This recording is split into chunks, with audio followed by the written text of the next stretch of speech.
Okay, so hello everybody, and welcome to episode 83 of the Project Spark SparkCast. Joining us today are Doobie Snacks and GreedyMedic from the community. Hello! So Thomas couldn't join us today because they are evidently moving again, because that's what they do at Microsoft. They just change offices like it's, I don't know, chat roulette. I don't know. Don't actually go to that site, by the way. All right, so on that note, the first thing we're going to cover today is the new users entering Project Spark. Like, where can they go for help? What should they expect to learn along the way before they progress to more advanced, more complicated things to do whatever their heart desires? So, Doobie, do you have any thoughts on like where you would go send people first? Well, obviously YouTube's the best uh, for real beginners because having a visual cue as well as a text-based cue or a verbal cue is for me personally better than just reading reams of text. Different people work different ways, don't they? But yeah, YouTube, obviously Mescad tutorials uh, and and the other guy. They're a really great way to start. There's just so much on there. That's my personal preference and where most people send people to, isn't it? How about you, Greedy?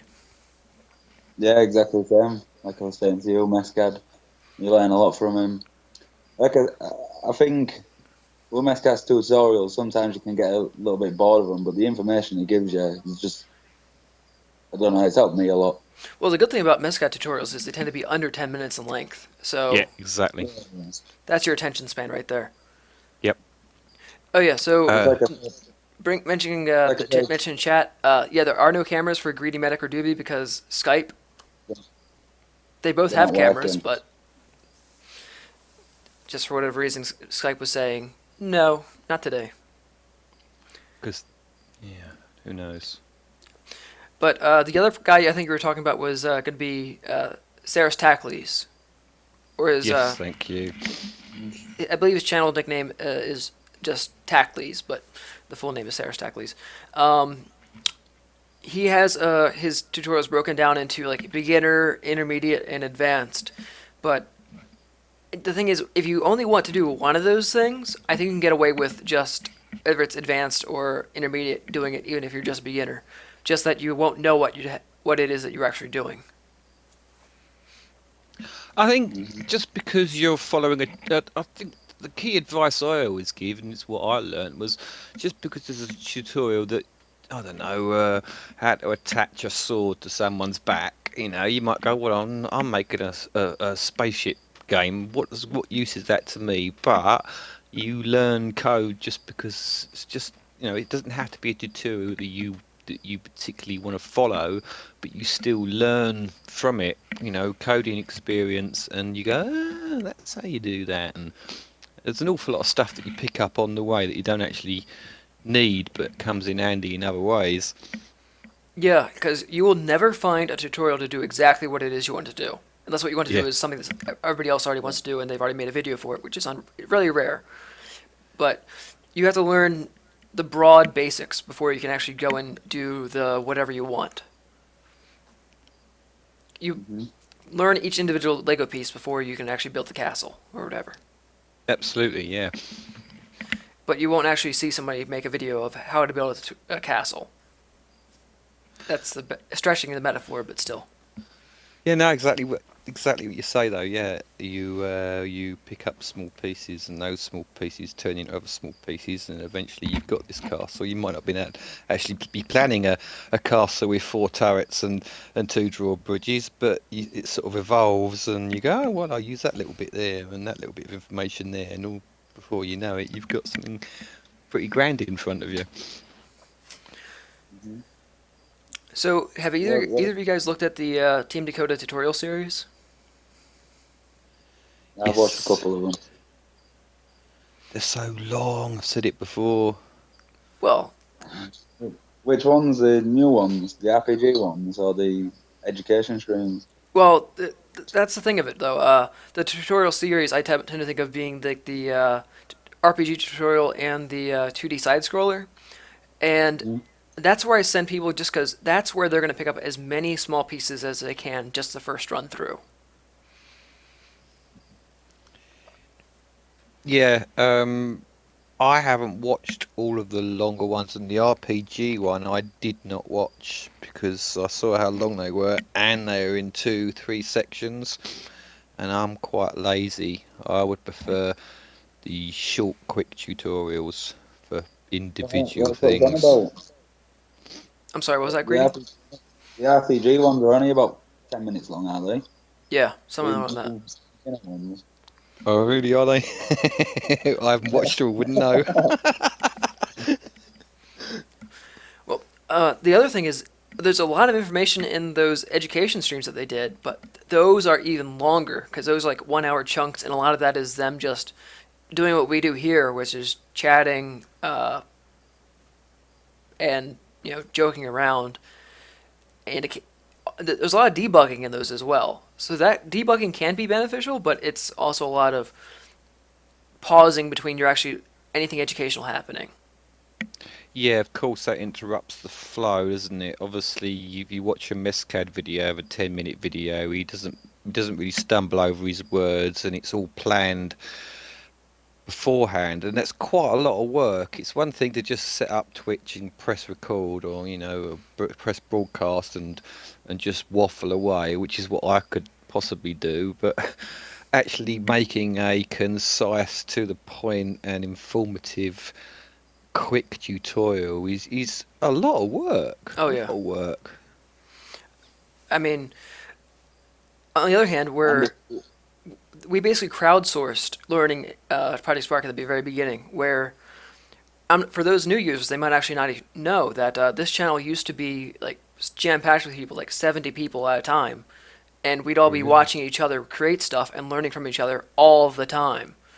So we didn't need to watch the tutorial streams in order to learn stuff because we were learning from each other, just watching each other create, talking to each other, helping each other live all the time. Wow. Oh, imagine. I can't even begin to imagine what that would be like.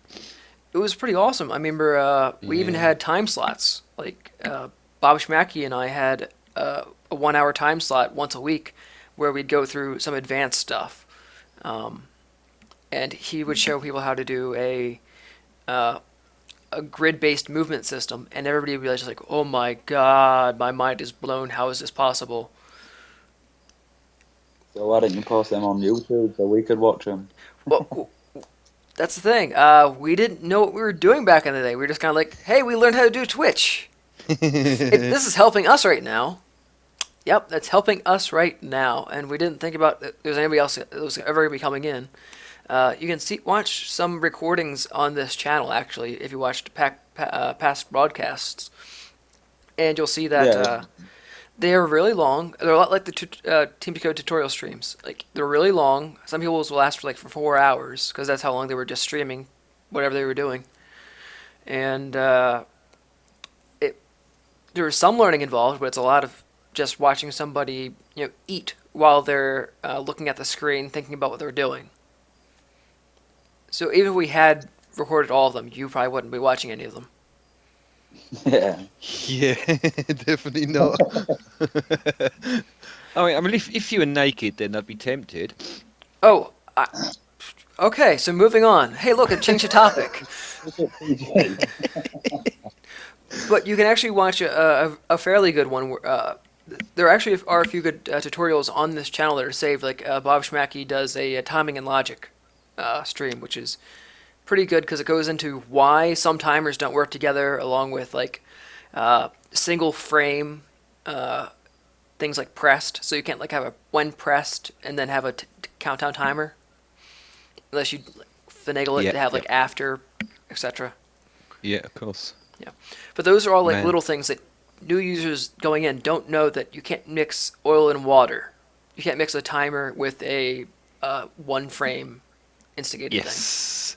Yeah, once you get your head around it, it makes sense, and you just go, well, it's obvious. But I can remember having that issue. Timers, why didn't they work? When I pressed A, I wanted to set a timer for 2 seconds.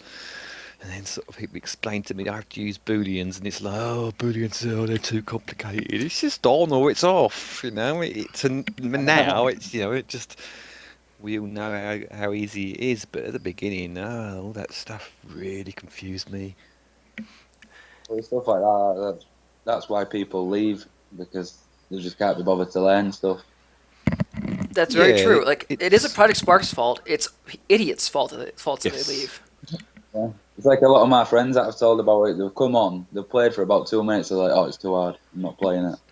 It's like, we have to take time to learn. I mean, Because, it's like World of Warcraft. You have to learn the basics before you can raid. Or any MMO for that matter. Yeah, of course. I mean, like all games, most games nowadays, you can't just pick up and play straight away. You have to learn the controls, and obviously, Project Spark is just quite a lot of controls to learn. Oh, yeah. Yeah. So, what would you guys say is your number one piece of advice to a new user? Jibby? Ooh, take things really slowly. Learn the basics before you start playing around with upgrades and this and that. Learn how a number variable works and how a global number variable works and a boolean and a display, and then start going on to UI and vectors very basically. I think the problem is if you try and aim too high too quickly, you get so disillusioned by it and so confused, and it all seems so complicated that there's a chance that you just go, well, I'm never going to do this, and give up. Whereas if you aim for something really simple, like, well, I want to make my character double jump and fly, you know, and start at the real basics, you then get a reward at the end of it, and you go, right, yeah, I cracked that. I know how that works. Now let's think about, well, when he double jumps and he's in the air, then and I hold this button and do it in little steps, rather than I want to make an RPG with leveling systems and A an amazing. leaderboard and... yeah. So, basically, my take on that is make something that's one thing new per level, and then make that the focus of the level, rather than making a very small detail that's very complicated to make that no one else cares about. Because if you focus all your time on something that nobody else is noticing, you're wasting your time. I mean, you're learning along the way, but that's not the right time to learn. I think it's not necessarily what other people make of your level. Sometimes it's probably best just to play around. I mean, I started out just making an empty level and creating things. Well, I'd make a goblin run from here to there, and then I'd make an axe fly across the screen, and it wasn't a level. It wasn't ever going to be a game. I was just playing around with code, and that was my play area. I never expected anybody else to look at it, and just playing and fiddling, pulling brains apart. I mean, going into the brain gallery and you know, looking at the freeze buff. I can remember looking at that going, oh, you know, it's so complicated. There's a timer in there, and there's a paste tile. I don't know what paste does, but it's cool when it plays that effect, and it was all seems so complicated. But you start picking it apart and going, okay, well, what's this line do? And, you know, add tiles in there and see what happens, and play around and sort of study simple bits of code like that. That really helps to sort of just play around rather than have a set. I want to make a tank game with amazing AI and multiplayer. Go, do you know what? I'm just going to fiddle around and play with this character and see what this does. And, you know, and I think that's great fun. Yeah, that's a pretty good way about going at it, actually. I remember most of my time was spent doing similar things. Like, I want to make fall damage. How would I do fall damage? But I never actually going to use it in a game, but I just want to make fall damage. Yep. Yeah. So how about you, Greedy? What were you? How would you suggest people start to learn? Like what number lesson? Basically, when I first started, I was like, Doobie, I wasn't making a game. I just watched a couple of videos on YouTube, and I just wanted to mess about with the stuff, learn the stuff. But even now, I'm still learning stuff now. It's like yesterday I was on a Spark Vision tile. I've never seen it. And I've used it. It's proper cool style. Never ever used it. I've never seen it. And I was just typing invisible, saying something invisible. I was like, what's this? And I was just playing around with that. And I was like, so even though I've been on for like 2 years, you still learn. There's still stuff that you don't know. Yeah, Spark Vision is one of like the more weird niche tiles that you'll ever find in a game. It doesn't have a whole lot of uses to it. You can't expand upon it too much. But what it does is like totally different from everything else that's available to you. You can set up areas of Spark Vision as well, so you can actually set its radius. So you can actually do domes of Spark Vision, which is quite fun. Oh, so that's new to me. Yeah. Yep, you could actually, because I played around with it, because I didn't know what it was about 4 months ago. It was like, what the heck is this tile? Spark Vision sounds impressive. And yeah, you can add areas to it, and you can say this object display, I don't know what tile it comes under, but say display Spark Vision area or radius 5. Yeah. Mm-hmm. You can only have one at once. Yeah, I know. I tried putting it in multiple characters and it just shows any of them. Yep. Well, see, But like, I like the other characters blue as well, which looks quite cool, but... You can't change the colour, can you? No, I don't think so. No. So that's one thing everybody else can play with right now. Like while we're watching this, you can just go ahead and like, what's the Spark Vision tile? So does it have any like precursors to it, or is it just an individual tile that you can access at any time? Yeah, you can turn it on with a button press. Or No, but I mean like the tile inside of the code wheel. Is it independent of anything else, or does it need a precursor?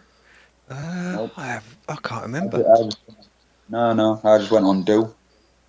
Right, yeah. And it came up. Right, and then yeah. just had It the is. modifiers with radius and that. Well, as far as what I would suggest to new users, the number one lesson would be, when you're ready to start making games, make small games that you will only spend 1 week on per game. Mm-hmm. 1 week. Imagine that, 1 week on a game. Well, it lets people make like the games to scale that people are actually going to look at, right? Because if you're going to spend 1 week on a game, you're probably only going to make at most 5 minutes worth of content. But that's going to be focused content, where rather with what most people do when they make their first level is they make a very big map, the huge map. It's like very sparsely populated with anything, so you have to run for 5 minutes before you reach anything. But the person had a lot of fun making that landscape, but nobody's going to have any fun actually looking at it or playing it. I think, if you're going to go on to making levels that you want to publish, that you want people to like, the most important thing is getting other people to play it and give you feedback, because you can spend absolutely hours upon hours making the most amazing thing ever. If you hold down X and B and jump off this platform and land on this, then this amazing thing happens, and people will be going, but what's on this platform? I didn't know what to do. Well, you didn't tell me. And you just go, well, it's obvious. Look, it says there. Yeah, but I didn't read that because it means you have to face that way to see that. And I didn't realise you had to pull that lever because you didn't tell me you had to pull this lever. And you become, but. And I think that's the hardest thing is getting into other people's minds and thinking, oh, well, I know I've got to go down in this tunnel, but they might not know. Right. And that's the hardest. And I think Jed, at one point in one of their tutorial streams, was talking about lighting and how you can use lighting to pull the player's attention to a certain area. So let's say there was a well in an area that's up on a hill. Well, if it's not directly in their line of sight, they might never actually see it. But if you put some like blue lighting that's like different because it's a desert environment, but there's this blue light reflecting on that hill, suddenly they see what's different about this hill. I'm gonna go look at it. Yeah. And how simple is that? Just putting a light bulb. See, I wouldn't have thought of putting a light bulb. I'd have put a big sign saying up here, and then an arrow, and descriptions and text, and just a light bulb. And a voiceover from Connect. You're like, shouldn't we go look up that hill? Yeah, probably would, wouldn't I? In some stupid voice. Oh wow, there must have been a well up at the top of that hill. I'm sure. Maybe. Let's go look. But that's a very valid point that I've just pointed out to myself, of trying to make things simple. People don't get complicated.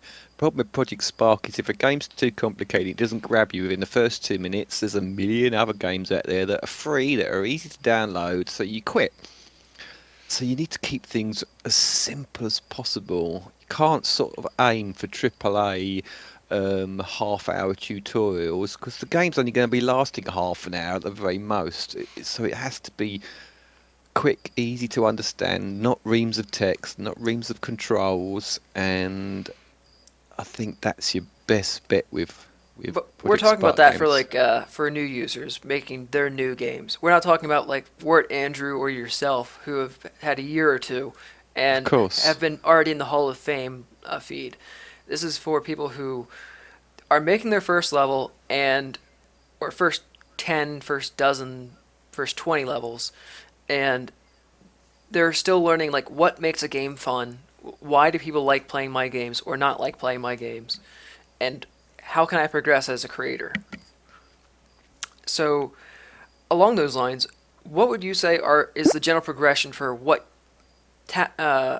areas techniques you would like to have someone master before they progress to like the next realm of what's tier one abilities to do, what's tier two abilities to do, and then like how I guess an upper tier would probably be like multi brains and grids and abstract coding.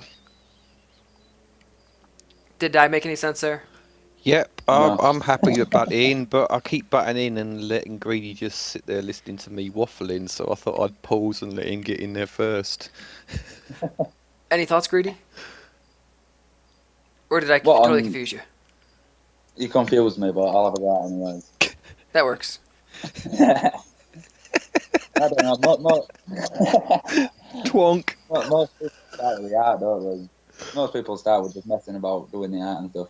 But if you're just on about coding, I don't know. I'd keep it simple. But then again, I think multi-brains is simple, and I think quite a lot of things are simple. Doobie knows. So many times I've been shouting at him because it's so easy to do when he doesn't understand what I'm on about. So I don't know, because some things I find easy, and then obviously other people don't. So I don't really know how to. Yeah, I think with multi-brains, it's something that some people just get right away, like, oh, of course, like it's a different brain that happens to be running inside this object and relating to all the code that's within that object. Whereas other people are just like, I don't speak Spanish. Exactly. Yeah, I was scared of the term multi-brains. It sounded so complicated. I mean, I couldn't handle the idea of one brain, then the idea of having multiple pages, whoa, and then multiple brains. But it's the same thing, whether you've got a page that gets referenced or another brain that gets referenced. It's pretty much the same concept. And once you get your head around it, it progresses from there. But it's getting your head around the basics of what is actually happening and why it's happening before you can start going, well, I want this thing and this thing and this thing. You need to get around what's actually happening before you can actually make it happen. So I guess I'm just going to go flesh out what I was thinking about initially. So I guess the first tier of what you can do in Project Spark is just learning the general when-do system. Like learning Sure. when X pressed do jump versus what's the difference between that and when X do jump. What does that press tile do? Those very fundamental things that are in most brains that, basically the stuff that's inside the new user tutorial series that's provided by Team Dakota. So I don't even want to talk. I'll talk to somebody that hasn't done code before without doing that series, but I want them to do that tutorial series before so they can actually use the correct terminology and actually ask questions that will get relevant answers rather than when Yeah, people Yeah. actually. it just I, bugs me when people say, "How do I have something happen when it's this and when it's this?" yep, yep. I can remember coming into the org very early on in Project Spark, not understanding why a line of code wouldn't work, and I printed it out, and somebody pointed out to me quite politely that it had to be on the when side, not the do side. And I was like, oh Oh. man, I don't know, this is, oh, I didn't realise, oh, okay, thanks. And I felt a right blooming idiot. And for those who are just tuning in, or are not aware of Doobie, he actually won number one overall in Team Dakota's top 25 levels that were released since, well, that are published since release of Project Spark. So if he felt that bad and he felt that I'm not going to put words in his mouth, but Yeah, if no, you don't. Yeah, stupid. okay, so if he recognizes what himself as being stupid back in those days, give yourself a year, and if you're not comfortable making stuff with that after that year, then maybe consider getting more help than you were actually getting. I wasn't sure how to finish that sentence, but you should be comfortable after a year. With most things, I'm gonna finish this thought and then I'll let you talk. Sorry. Yeah. There's actually a way of learning called immersion training, where if after 30 days, if you are immersed with something, you should be much more skilled with it than you were prior to those 30 days. It works with learning foreign languages, with meeting girls, whatever. It's just if you're always in that scenario where you're always talking French, you're going to talk French great by the end of those 30 days. It's a similar thing with learning programming. If you're delving into programming and you're always doing it, you're going to get so much better. But using your language analogy, you may well find you have 10 people, and 2 people might really be struggling to learn French, but they can pick up German really easily. Now, another 2 people go, German and French, man, I don't get German and French, it makes no sense at all. Italian's my language. And the other 4 people would be going, Italian, no, that makes no sense to me. And I think everybody's brains work differently, and I think different people pick up different skills in Spark at different speeds. I mean, I still struggle with some really basic code, and I certainly am no great coder. It's just that I'm damn stubborn. I don't give in. I'm certainly well below average, I'd say, in my coding skills, and my coding is a mess, but I get results at the end of it, and you know what, it doesn't really matter how long it takes me, you know, as long as I'm happy and I'm pleased with the end result, that's great. Yeah, always. I guess there's something to say towards trying multiple approaches. With code especially, because there's not just one way to code. You'll find like 5 different people that give you 5 different solutions to the same problem. Yeah. Yes. Oh Did yes, you I was see only in the conversation I was having on .org the other day? Was that Bill? It was probably Bill, but Yeah, he was adamant that he was doing it the best way, and I was trying to point out that there's a better way to do it, and he just wasn't having none of it. And then combative Quill come in and said I was right, and he just left. I was like, I'm not being nasty. I'm just saying I think this way is better, because he was creating a prop and destroying it every single time and running multiple lines of code when you don't need to. You can just put it in that enemy's brain. yeah. But I was trying to help him at a but the point, sorry. But they both work. It's a question of which one's Yes. better, which one's not. But I'm saying they're both right, but I was just saying that way is a bit more efficient, and he thought his was, so let him do it his way. yeah, I mean, sometimes people just care about that it works. But when you get to the real nitty gritty, like when you're doing incredibly complicated stuff that could potentially impact performance, or even the stupid stuff that could impact performance, learning small details that improve performance will build up to a much smoother running game in the end. But at the very beginning, I don't think people care or need to know about that.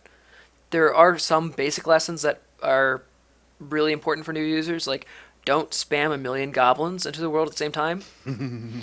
Set some kind of limit on the creation tile. It'll take you half an hour to exit. Absolutely, especially if you're on the Xbox One. Yeah, to keep pressing pause. Come on. And the other thing is, sensors are really expensive, like bumping or seeing or whatever. So it's better to have one object detect 100 objects than 100 objects using their sensors to detect one object. Yep. So rather than having the enemies say if they're bumping the player, instead have if the player is bumping the enemies. Yes, indeed. But then that involves object sets. So the trouble I had getting my head around object sets are actually quite simple, but it does involve more code. It's very easy to say when I detect the global player, then I'll do this, but it's a lot harder to code for beginners when the player detects attacks an enemy, then the enemy should do this. And I think that's why you get into bad habits very early on, because it's very easy to do the bad stuff and a little bit harder to do the good stuff, the right stuff. So, talking about the right stuff, I think it's a good time to transition into what you guys have been up to lately.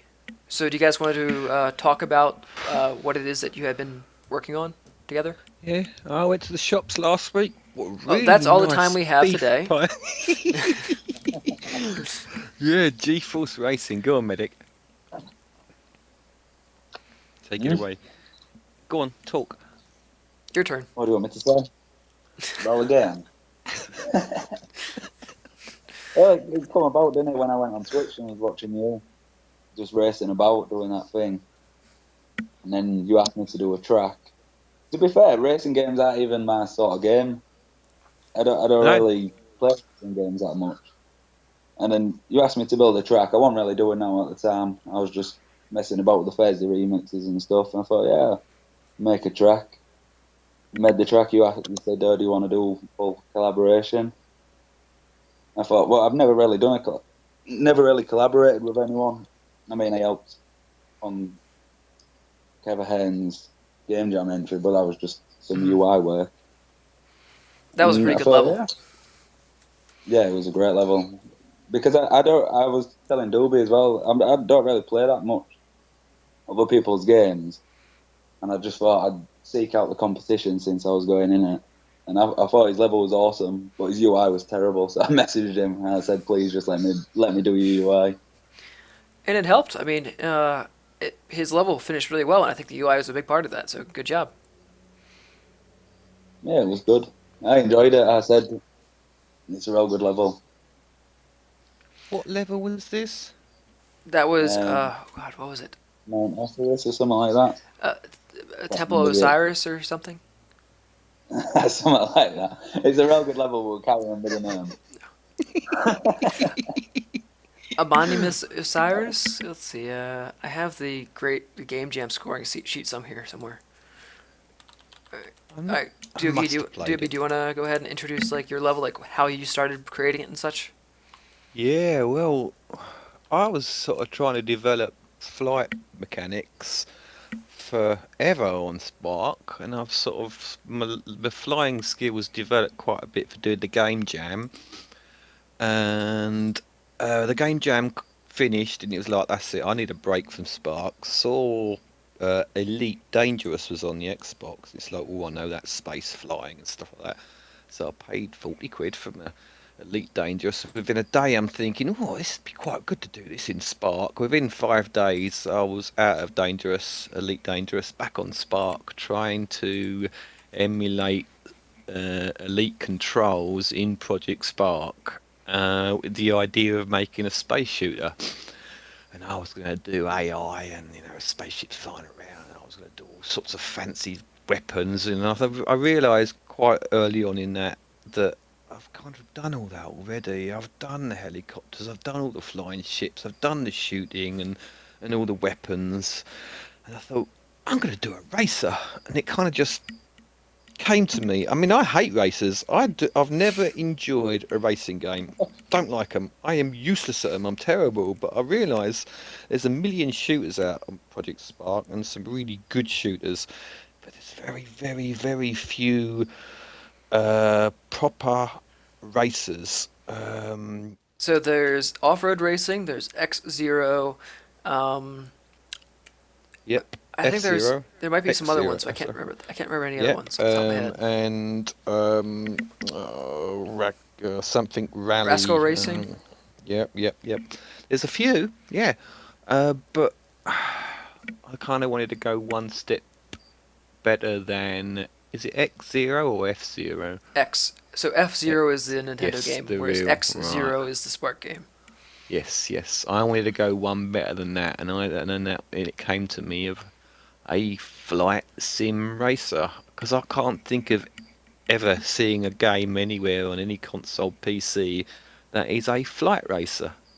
They're all tied to a track, whether it's Grand Theft Auto to Wipeout to F-Zero. they're all tied to a 2D plane. You go left and you go right. That's all you do, isn't it? Left and right. Well, there are actually some, like Diddy Kong Racing let you fly planes. So, but the problem Ah. with Diddy Kong Racing was you could, if you were to choose like the multiple vehicle mode, they had the hovercraft, which was terrible. And if you play hovercraft, it's the most fun, but it's terrible, so you're gonna lose the race. You can play the kart, which is like okay, or you can play the plane, which wins. Interesting. So yeah, it has been done, but it's a The Nintendo 64 kids game, yeah. yeah. It's certainly not a genre that's been well done, i.e. shooters and everything else. And you know that was the idea. That's what I've always aimed for, is to do something a little bit different. Oh, you always aim for something a little different, including like all Yeah, your past games, which were the same thing over and over again. I'm kidding. yeah. I go out of my way to do everything exactly the same as before, but slightly better. Oh, it worked for you. Look Sort where of you are evolve. now. You're on the SparkCast. Good job. Yeah, without video. It's probably your fault, not mine. Now it's probably a good thing because we all agreed that we was going to do it with no clothes on, so it's probably best that the cams haven't worked. To You be know, honest. I've the got my, audience thinks I've that got my pajamas on as well. You didn't think I was going to do it, but I did. the audience thinks that you guys are joking, but they were dead seriously talking about either being naked or wearing like their girlfriend's clothing or pajamas to the stream, and and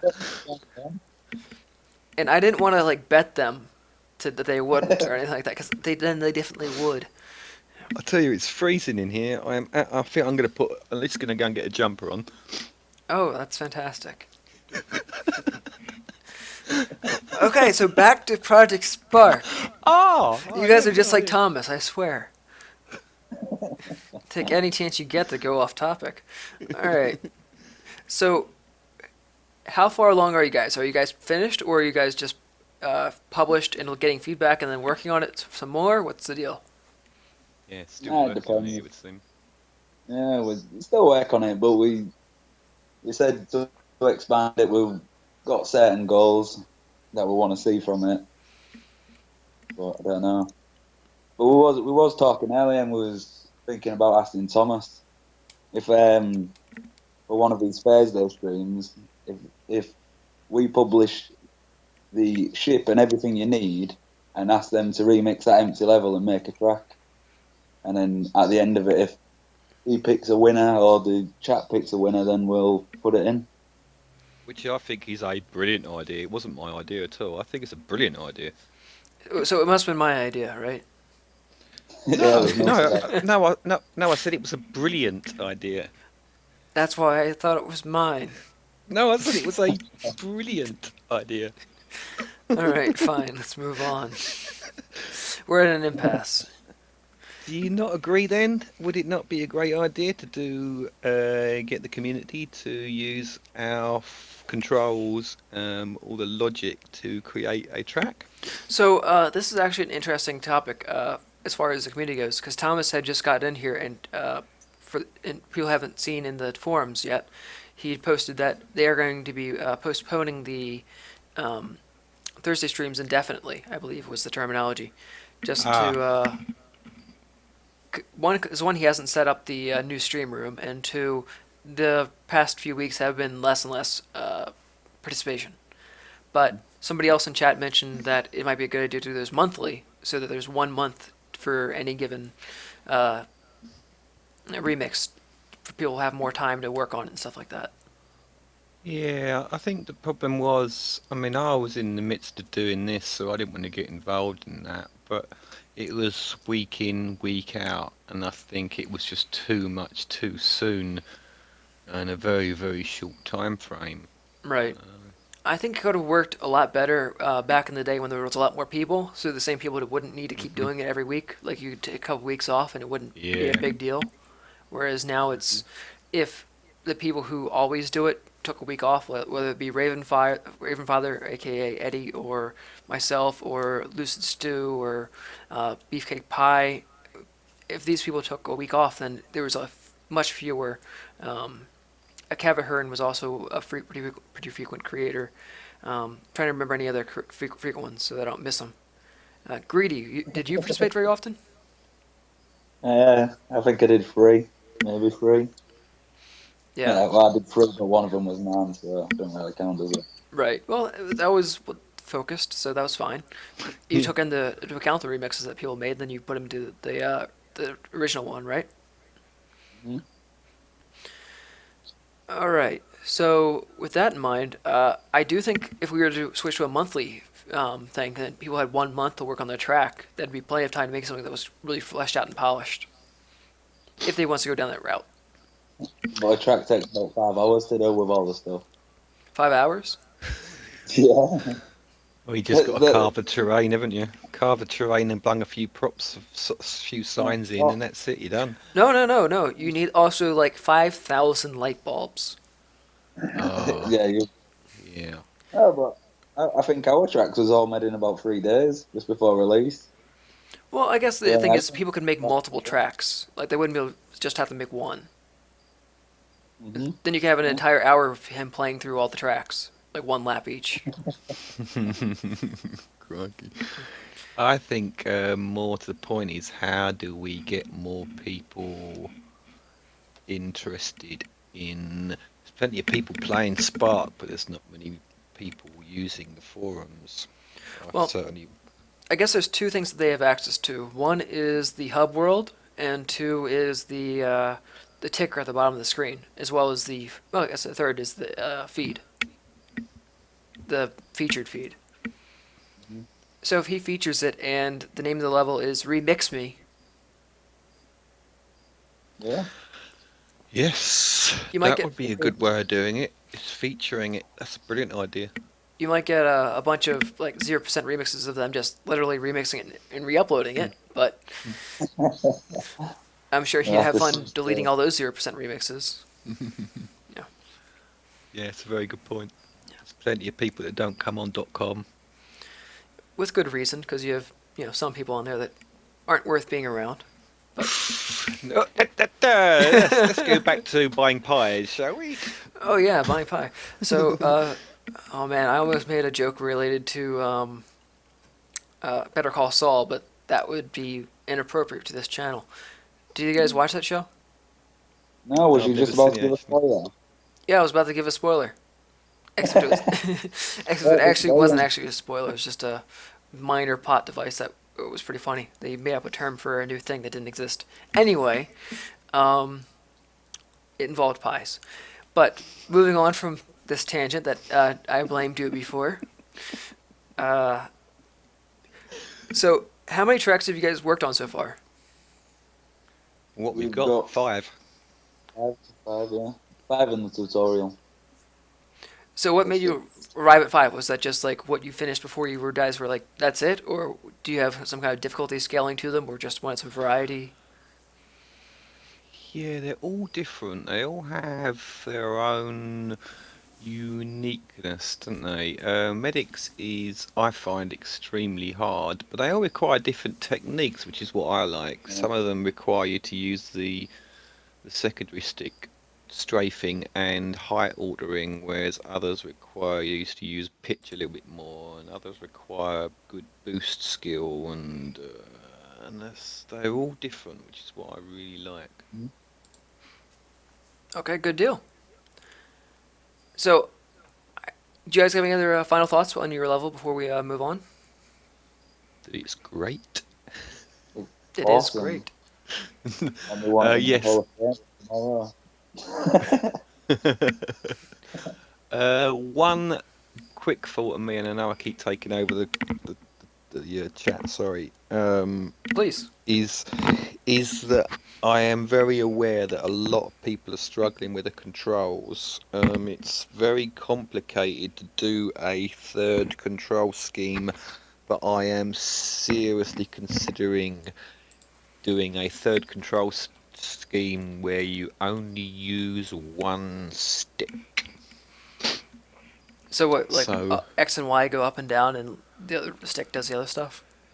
Yeah, I'm possibly thinking of actually getting rid of the height control, or at least getting rid of the strafing on the left stick if you're using the right stick as the main stick, then the right stick forward and backwards pitches the ship, which shows you which direction you're going in, and left and right turns it. Then the left stick up and down alters your height. The left stick left and right strafes. Now, it was suggested today by Russ Plague, who had some great feedback. Why not do the strafing tied to the air brake? So you strafe with the right stick while you're turning, but it only applies when you use the air brake, which I thought was a really nice, clever idea. And actually, you can get away with not even using the height control if I change the pitch a little bit more, so it pitches more. And I think it can be done. So yeah, the controls are still evolving, I think. Hmm. Okay, cool. So we'll look out to see what future updates you guys have. You have a thread on Yeah, .com to keep people abreast to what the changes are? Yep, we sure do. There's plenty of abreasts on there. Okay, I'm not going to use any more even mildly inappropriate terms around you guys. What? All right, so moving on to the next topic. All right, Greedy, what would you say are like your top 3 favorite Spark creations that were not of your own or Doobie's? Oh. I planned for this stuff. I was going to say for your doobers.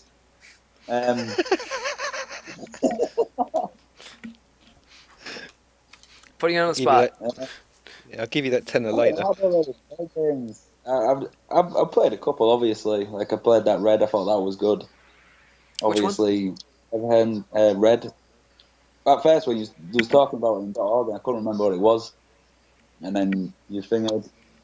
I think it was you that pointed out which one it was. I remember playing it with the eyeball. You know what I'm on about? Eyebrawl?